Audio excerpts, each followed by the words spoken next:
la communauté, j'espère que vous allez bien. Je vous retrouve dans une nouvelle vidéo. Donc moi c'est Julie pour ceux et celles qui ne me connaissent pas ou qui me connaissent moins ou qui me découvrent. Pour que vous puissiez mettre un prénom derrière un visage. Alors, dans cette vidéo, je vais vous présenter à ma manière, à ma façon, à ma sauce. Pas une présentation officielle, je veux dire une présentation de type pragmatique. Je vais laisser venir, je vais vous donner mon avis personnel. Pas un avis personnel parce que je ne le connais pas encore très bien sur ce tarot que je découvre depuis hier, le tarot mystique. Donc c'est un tarot de Catherine Wells Stein, tarot qui commence ma foi à être bien connu sur les réseaux sociaux et sur les chaînes. C'est un tarot que je vois passer beaucoup sur beaucoup de chaînes.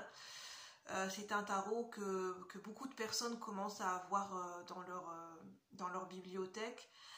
Moi j'ai beaucoup hésité à me le procurer parce que j'avais pas un avis, j'avais pas un coup de cœur assez prononcé pour ce tarot. Je savais pas ce qu'il pouvait m'apporter et j'étais hésitante. Et puis finalement je suis revenue là-dessus et finalement j'ai senti quand même un appel pour le tarot mystique.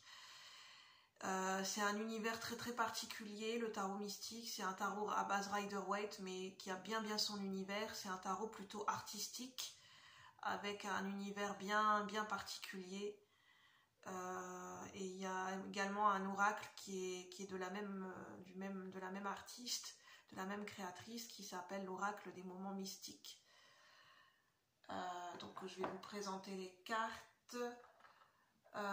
Voilà, avant de vous présenter les cartes, j'avais envie de discuter un petit peu avec vous de comment ça se passe en ce moment, les énergies du moment. Au moment où vous regardez la vidéo, au moment où moi je tourne cette vidéo, je suis dans des énergies, comment dire, où j'essaye d'appréhender ce qui se passe dans ma vie, d'accepter ce qui est, et puis en fait je me rends compte que dans ce que je vis, l'acceptation a ses limites. Comment je peux expliquer ça? C'est important d'accepter ce qui est, parce que ce qui se passe, on ne peut pas le nier. Ce qui se passe à un instant T, ce qui se passe dans nos vies, ça existe. À un moment donné, ça a son existence, ça a sa réalité du moment. Mais on ne peut pas tout accepter, dans le sens où accepter, ça ne veut pas dire se résigner. Ça ne veut pas dire se résigner à une condition, à une situation, à des conditions établies à un instant T. Quand on voit qu'il y a des changements à apporter ou que ça ne nous correspond plus, que ça ne nous convient plus, et de l'identifier, de repérer et de se révéler, d'oser se dire à soi-même: ce que je vis ou cette situation n'est plus en accord avec mes valeurs, n'est plus en accord avec la personne que je suis. C'est un petit peu en fait l'image qui me vient, c'est dans le tarot, c'est le 8 de coupe, c'est la représentation du 8 de coupe. C'est quand on se sent appelé vers un ailleurs, mais c'est symbolique, hein, c'est pas forcément une destination géographique. C'est quand on se sent appelé symboliquement vers de nouveaux horizons, vers un ailleurs, parce que là où on se situe, ce qu'on est en train de vivre, émotionnellement, on se sent plus nourri en fait. On se sent plus comblé, on se sent plus nourri, et ça provoque des énergies, des émotions stagnantes, et de cette stagnation peut naître des énergies qui peuvent devenir malsaines et toxiques, parce qu'en fait on est en train de s'empoisonner avec nos propres énergies, nos propres émotions stagnantes qui ne bougent plus.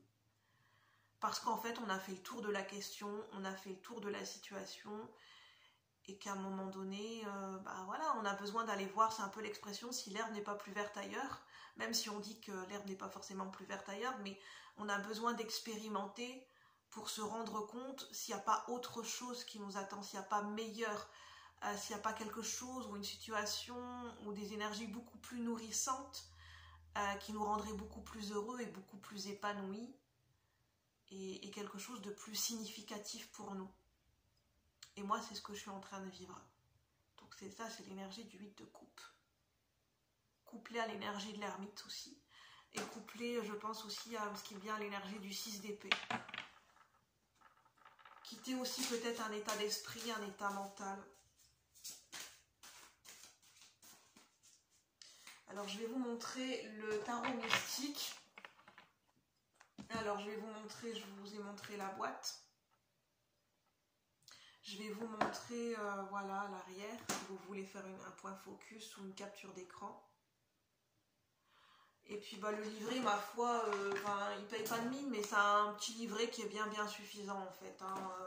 On a des petits, pour chaque arcane majeur et arcane mineur, on a des petits textes en fait, avec le sens droit de la carte et le sens inversé.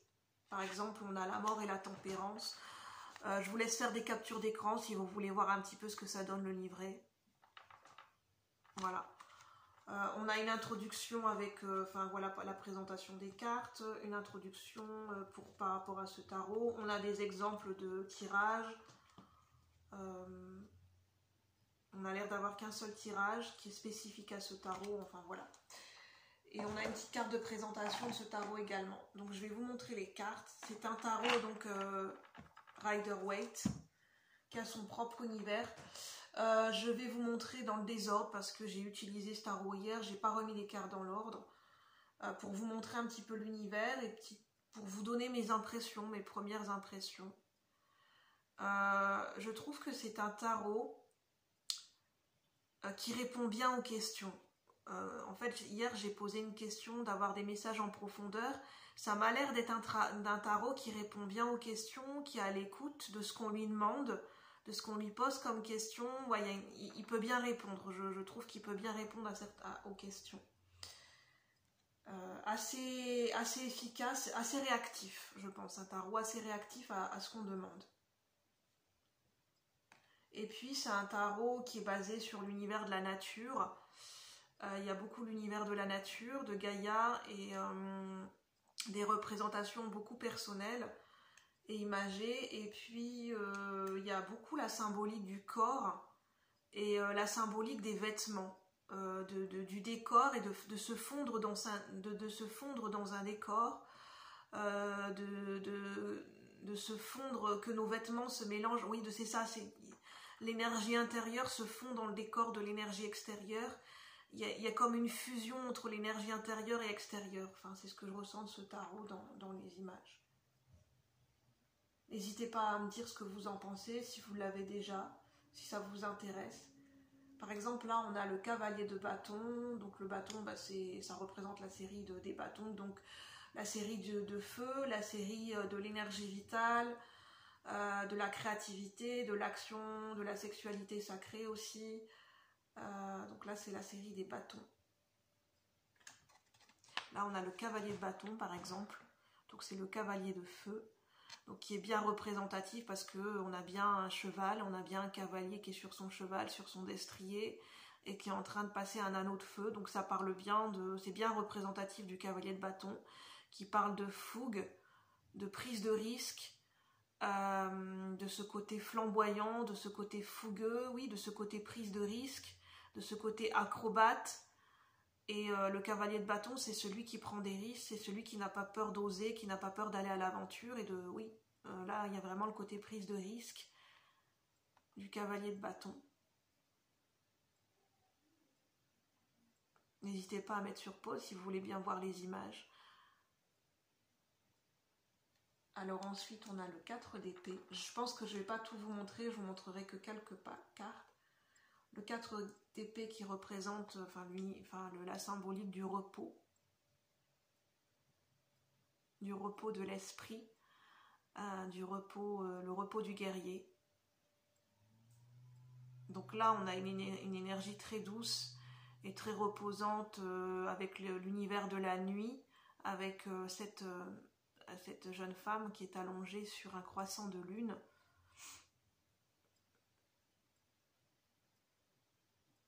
La série des épées, ça représente la communication, le mental, l'énergie mentale, la communication, les pensées et les prises de décision aussi.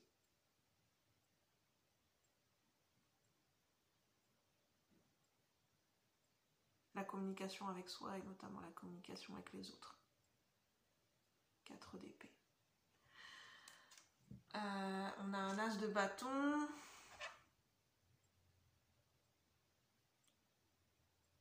Donc on a bien on a beaucoup d'énergie, d'archétypes féminins et de jeunes femmes dans ce tarot. On a cette jeune femme qui porte un habit. On a vraiment l'impression que les habits ont une... En fait, j'ai vraiment l'impression dans ce tarot, les habits, les robes, les personnages qui portent des vêtements, la signification des vêtements a vraiment fait partie du décor et a une symbolique assez spécifique et précise. On a l'impression que la robe se fond dans le décor en fait. C'est comme si la personne dans ce tarot, les personnages ne font qu'un avec leur environnement et ne font qu'un avec le décor. Il y a vraiment une mise en scène, un décor. Il y a toute une mise en scène et un décor dans ce tarot. Et on a beaucoup l'énergie des fleurs, des plantes, des animaux et de la nature qui est très représentée. De l'esthétisme aussi. Il y a vraiment une touche très artistique et esthétique dans ce tarot. Donc là, on a l'as de bâton qui représente les nouveaux départs créatifs et passionnés. Donc là, on a bien le côté l'éclosion de la fleur qui sort d'un livre. Qu'est-ce que je peux vous montrer comme carte? Je vais peut-être pas toutes vous les montrer. Celle qui me parle le plus.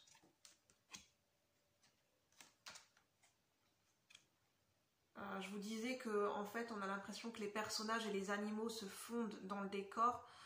C'est clairement ça avec ce cavalier de denier qui représente l'énergie de la terre, du concret, du matériel et du corps physique. Et en fait on a ce cheval qui est constitué de feuillage. Son corps est constitué de feuillage d'arbres, de plantes. Donc les personnages, les animaux, les archétypes ne font qu'un avec l'environnement en fait. Il y a une fusion des énergies dans ce tarot. Alors est-ce que c'est une volonté propre de l'auteur? D'ailleurs, je vais lire le livret pour voir ce que je suis en train de dire de cette symbolique, s'il y a vraiment un aspect très marqué par rapport à ça. Est-ce que ça a été voulu? Est-ce que c'est conscient de l'auteur? Je vais regarder dans le livret. Je vais regarder tout de suite. Là, je prends le temps. On va prendre le temps ensemble pour vous présenter ce tarot. Donc, n'hésitez pas à prendre un petit café, un petit thé ou un chocolat ou vous mettre à l'aise. On va prendre le temps ensemble. En tout cas, j'espère que ce tarot vous plaît. N'hésitez pas à me donner vos commentaires et puis à partager la vidéo si vous le souhaitez. Alors. En fait, en ce moment, moi, j'ai envie de me remettre au tarot. J'ai envie de recréer un lien avec le tarot. J'ai envie de me replonger dans le tarot Rider-Waite. À un moment donné, je faisais des méditations, pas des méditations, mais spontanément, j'écrivais ce qui me venait. Je tirais une carte et j'écrivais ce qui me venait en mots-clés, en symbolique avec cette carte. J'essayais de travailler avec le tarot. Et puis là, j'ai envie de me replonger dans des tarots revisités. Et puis, j'ai envie de créer un lien différent. Je me sens appelée à créer un lien différent, une manière de créer un lien différent avec le tarot que jusqu'à présent je n'ai pas encore découvert en fait. J'ai envie d'aller plus loin dans le tarot, d'apporter de la nouveauté dans ma manière d'appréhender, de créer un lien avec le tarot. Alors, autant dans l'intuitif, le médiumnique, dans la médiumnité que dans les symboliques et les interprétations du tarot traditionnel. De lier les deux à la fois. J'ai vraiment envie d'essayer de ne pas privilégier l'un plutôt que l'autre, d'essayer de faire sur un pied d'égalité, autant les symboliques traditionnelles que les messages intuitifs et spontanés. Alors, ah oui, j'étais en train de bugger. Alors, où est-ce qu'elle est l'introduction? Je vais vous dire si on a quelque chose de précis. Alors, j'ai commencé avec un grand avec grand enthousiasme ce projet en 2016. Donc là, c'est l'auteur qui parle, Catherine Wellstein. La création d'un jeu de tarot étant un rêve de longue date. Ah. Donc en fait, elle a un lien très particulier avec le tarot, l'auteur. Depuis mon enfance, je suis fascinée par ces cartes, surtout par l'atmosphère mystérieuse qui les entoure. Ah, il y a vraiment une idée de décor, ce qu'il y a autour du tarot, ce qu'il y a autour de la symbolique, parce que il y a vraiment un lien avec ce que je viens de vous dire, et je suis contente de l'avoir perçu. Je suis contente d'avoir perçu la touche personnelle de l'auteur et la volonté de l'auteur. Sans avoir lu l'introduction, j'ai pu sentir qu'il y avait une intention personnelle qui avait été mise dans ce tarot. Et c'est magique quand on laisse parler son côté intuitif. En fait, ce que j'aime bien faire dans les tarots et les oracles, c'est d'avoir ma propre vision des choses et d'essayer de ressentir ce que l'auteur a voulu dire à travers les cartes, quelle était son intention de création derrière les cartes. Je trouve ça important de se connecter à l'énergie du créateur, parce que souvent il y a une volonté, que ce soit conscient ou inconscient, il y a une direction qui est prise dans la création. C'est tout un processus de création. Et c'est pour ça que j'aime autant les tarots et les oracles, et que j'ai ce côté artistique en moi. C'est parce que quand un auteur crée un livre, un écrit, un poème, une peinture, un dessin, un tarot, un oracle, un chant, enfin je veux dire n'importe quoi, même quelque chose de créatif ou de manuel, il y a toujours quelque chose derrière, il y a une idée, qu'elle soit consciente ou inconsciente, il y a une inspiration de base, il y a un fil conducteur qui est nourri au fur et à mesure des inspirations que le créateur reçoit de son propre canal et de l'univers en fait. Pour moi, je l'ai lu dans le livre d'Alan Kardec, le livre des médiums. Les artistes ont un canal médiumnique privilégié. Les artistes sont des médiums. Pour moi, c'est clair et net que les artistes, ce sont des médiums. Ce sont des médiums inspirés, qui reçoivent des inspirations de la source de l'univers, qui ont leur propre muse. Un artiste est un médium à part entière, qu'il le sache ou non. Mais généralement, l'artiste ne le sait pas forcément lui-même. Il est autant médium canal que artiste. Les deux sont liés. Les deux sont liés. Et ça, j'en suis intimement convaincue. Puisque j'aime autant le côté artistique que le côté médiumnique. Donc forcément, ça me parle les deux.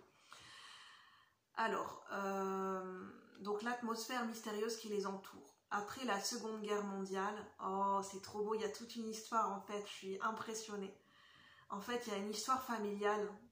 Pourquoi cet auteur aime le tarot, et je suis contente qu'elle le dise en fait, parce qu'il y a son histoire. Après la Seconde Guerre mondiale, ma grand-mère lisait des cartes pour des clients en échange de nourriture. Mais malheureusement, vieillissante, elle ne me les lisait jamais. Bien que je n'ai jamais étudié le tarot sérieusement. En fait, ça me parle, parce que moi non plus, j'ai pas étudié vraiment le tarot. J'ai observé, j'ai fait à ma sauce. J'ai appris le tarot à ma sauce. J'ai pas appris dans un bouquin le tarot. J'ai toujours gardé une curiosité pour les cartes. Quand on aime le tarot, quand on se sent attiré par le tarot et les arts divinatoires, il n'y a pas de hasard. Il y a une fibre, il y a quelque chose qui nous touche, il y a quelque chose qui nous appelle, il y a quelque chose qui matche avec nous. C'est pas pour rien qu'on se sent attiré par les cartes, les tarots et les oracles, parce que tout le monde n'a pas cette attirance pour les tarots et les oracles. Il y a quelque chose derrière. Elle a une curiosité pour les cartes. Quand US Games m'a demandé de créer un jeu entier de tarot, j'ai rapidement réalisé l'immense ampleur du projet. Processus de création. Afin d'illustrer chaque carte et de démontrer toute son essence, il est nécessaire d'en comprendre le sens dans toute sa complexité. Donc elle a dû quand même étudier, passer par elle, le fait, je suppose qu'effectivement, pour créer un tarot, je pense qu'il faut quand même étudier le tarot et les symboliques, étudier le tarot et me familiariser avec le sens de chacune des cartes. Normalement, je travaille de manière essentiellement intuitive et je laisse mes collages, donc c'est des collages, se développer pendant que je les crée. Pour les cartes du tarot, j'ai dû travailler de façon inverse. Chaque carte a déjà sa signification attribuée et j'ai dû trouver son histoire afin de la développer de façon créative. En fait, elle a lié les deux. Elle a lié la symbolique des cartes avec sa petite touche personnelle et son côté créatif pour faire matcher les deux. C'est le jeu de tarot de Smith Waite fut d'une grande influence et mon guide principal en créant le tarot mystique. En fait, elle a utilisé ce jeu classique comme inspiration, mais j'ai essayé de développer mes propres histoires et interprétations pour les cartes. Oui, là, ça montre la scène du tarot d'un point de vue féminin.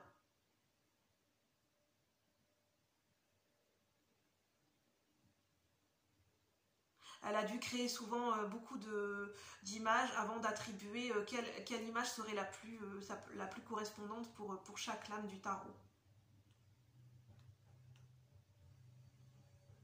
Elle a eu beaucoup de doutes, ça a été beaucoup de défis émotionnels dont parlent les cartes. En fait, ça retrace ses doutes et ses défis émotionnels pendant le processus de création qui sont retranscrits dans les cartes aussi. Hein, c'est très intéressant. Et elle a eu du soutien d'autres personnes apparemment. Enfin, voilà. C'est très intéressant ce qu'elle explique en fait. Donc sa passion pour le tarot, ça lui vient aussi de sa grand-mère qui tirait les cartes pendant la Seconde Guerre mondiale. Alors ensuite on a, qu'est-ce que je vous disais? On a vraiment le corps humain qui est représenté, qui est très spécifique. On a vraiment l'énergie de l'anatomie. Parce que là on a les côtes qui sont représentées dans la carte de la mort. La mort, ça parle, enfin, voilà, la mort du corps humain. Enfin comment dire, la transmutation dans la chair, parce que en fait la mort ça parle aussi de transmutation, ça parle de notre corps, de notre chair, de notre incarnation terrestre. La mort et l'essence de la mort, de la vie et de la renaissance est très liée aussi à notre incarnation terrestre. Qu'est-ce qu'on a d'autre qui pourrait être intéressant? On a carrément cette jeune fille ses cheveux sont des branches, enfin je veux dire sa robe c'est comme un cerceau, enfin je veux dire j'essaye de revoir où est-ce que j'essaye de vous dire en fait. Par exemple on a le chariot où cette jeune femme, son véhicule, elle avance avec un escargot, et l'escargot, en fait, il fait partie intégrante du corps de cette jeune femme, en fait. C'est pour ça que je vous dis que ce tarot, il est très particulier. Qu'est-ce que je pourrais vous montrer? Des cartes qui sont vraiment très particulières. Donc, on a l'énergie de la nature avec des fleurs, avec le 10 de bâton. Je vous parlais du 8 de coupe, voilà, le 8 de coupe. Elle est magnifique cette carte, on a vraiment l'énergie de la nature, hein, l'eau, le lac, les cygnes, la coccinelle, les papillons. Ensuite on a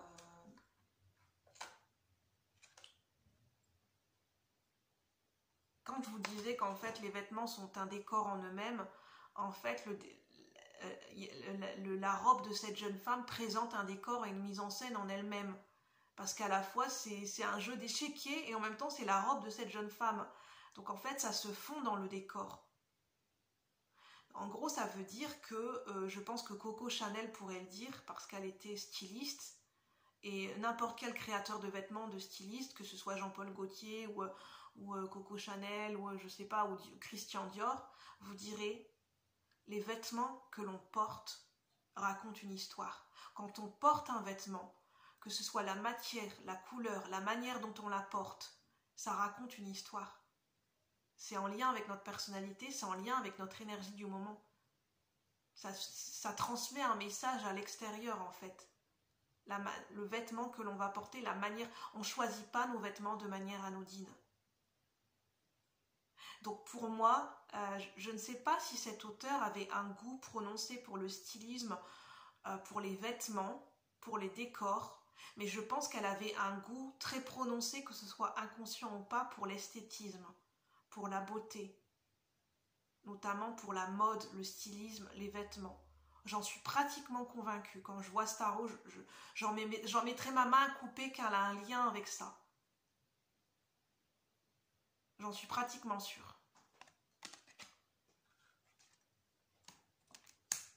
Quand je vois le tarot, c'est pas possible autrement. Cette carte m'appelle aussi parce qu'on a des épingles à cheveux. Ça représente beaucoup l'énergie mentale qui nous torture quand on est torturé par nos pensées. Vous savez, ces épingles, quand on vient nous titiller avec des épingles, vous savez, à l'époque, c'est pas possible que l'auteur n'a pas un lien avec la mode. Je suis sûre qu'elle s'intéresse aux différents courants de mode et des costumes qui ont été créés selon les différentes époques. Parce que, en fait, il y avait tout un processus comment la mode, notamment au niveau féminin, comment la mode a évolué. Les femmes devaient porter des robes avec des carcans, avec des genres de cerceaux. On devait les tirer à 4 épingles, on devait mettre pour faire tenir des grosses coiffures, même des grosses perruques, on devait mettre plein d'épingles. Et c'est très représentatif parce que chaque épingle pouvait titiller la peau ou le crâne, et à chaque épingle ça pouvait faire mal. Si on bougeait, en fait, c'est tout ce processus mental qui vient nous titiller, ces pensées qui viennent nous titiller. Comme la métaphore avec ces épingles à cheveux, moi je trouve ça génial en fait. J'ai l'impression de rentrer dans l'univers de l'auteur, et j'ai l'impression de comprendre ce qu'elle a voulu y mettre dans son tarot. Même si bon, bah, je ne peux pas être sûre à 100%, je ne suis pas dans la tête de l'auteur, mais qu'est-ce qu'on a d'autre? Finalement, j'ai beaucoup hésité avec ce tarot. Je ne savais pas si je pouvais créer un lien avec, et finalement, si, en fait. Si. En fait, ça me parle. On a par exemple la robe de la reine de denier qui est faite avec des fleurs. J'aime bien, en fait, ça se fond dans le décor. Il n'y a pas de séparation. En fait, c'est ça que ça montre. Il n'y a pas de dualité, il n'y a pas de séparation. Il y a des énergies voilà, comment dire, des interconnexions, des interreliances. Qu'est-ce qu'on a d'autre? Il y a vraiment un lien avec les vêtements, avec le corps. En fait, sur ce 9 de bâton, ça représente, en fait, il y a des cicatrices. Sur le maillot de cette jeune femme, il y a des cicatrices qui ont été cousues, comme les plaies, comme les cicatrices. Comme quand on dit, ben voilà, quand on dit qu'on porte notre croix, on porte nos blessures, nos guerres, nos épreuves, que ça peut se lire sur notre visage, ben là c'est carrément marqué sur le corps en fait. C'est marqué sur le vêtement.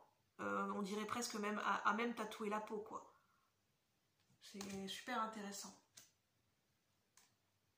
On a les accessoires aussi, on a le parapluie, on a vraiment un lien avec les accessoires de mode, les vêtements, le décor, la mise en scène. Donc il y a un lien aussi avec le théâtre pour moi, avec ce 4 de coupe. Il y a aussi donc la nature, les animaux qui sont représentés. Il faut vraiment bien aimer cet univers, hein, mais pour moi, je pense qu'il est magnifique cet univers. Ce roi de coupe, cette jeune femme, son corps, c'est représenté d'une pierre en fait, d'une falaise. La robe, c'est également une falaise. Il n'y a pas de distinguo, enfin voilà, je répète toujours la même chose, mais c'est pour l'instant ce que j'ai pu percevoir de ce tarot. Qu'est-ce que j'ai pu percevoir d'autre? Il y a beaucoup les buildings qui sont représentés aussi, donc il y a aussi autant l'énergie de la nature, mais il y a beaucoup moins représenté, mais il y a l'énergie de la ville et des buildings, notamment je pense dans les deniers, beaucoup représentatif dans les deniers. Voilà. Qu'est-ce qu'on a d'autre?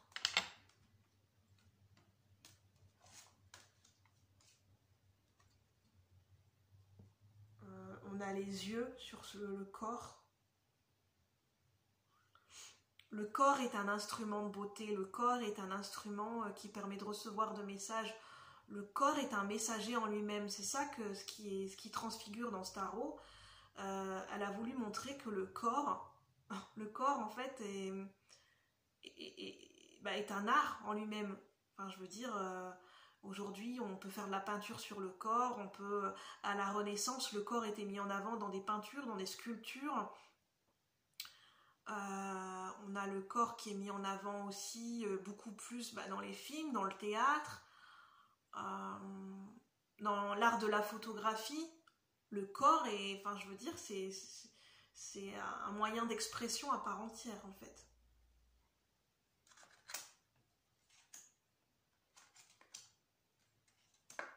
Je regarde si j'ai d'autres images. On a cette jeune femme qui se fond dans les nuages. On n'arrive même pas à faire la distinction entre son corps et les nuages. En fait, on a l'impression que cette jeune femme ne fait qu'un avec le ciel et la voûte céleste. Voilà, elle se fond dans le décor. Avec le 7 de coupe.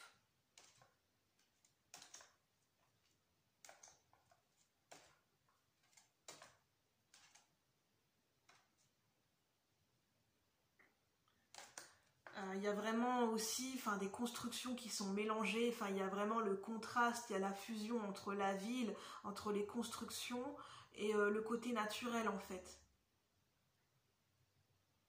Avec la reine d'épée. Là on a quoi? Le 5 d'épée.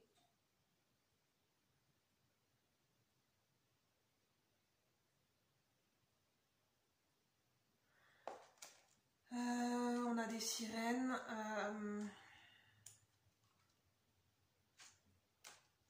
Cette carte elle est belle, je vous la montre parce que je l'aime bien, le 2 de bâton. Ben voilà ce que je pouvais vous dire sur ce tarot. J'ai dit tout ce qui me venait, mes premières impressions en découvrant ce tarot hier. Et puis n'hésitez pas voilà, à dire ce que vous en pensez au travers des images, de laisser parler votre intuition. Et puis de liker la vidéo. Ça encourage la chaîne, ça m'encourage à continuer. Et puis ça permet de rendre la chaîne beaucoup plus visible. Et de remercier voilà, le temps que je passe avec vous, l'énergie que je vous offre. Et moi sur ce, je vous souhaite une bonne journée, un bon week-end et je vous dis à bientôt. Bye bye la communauté, merci.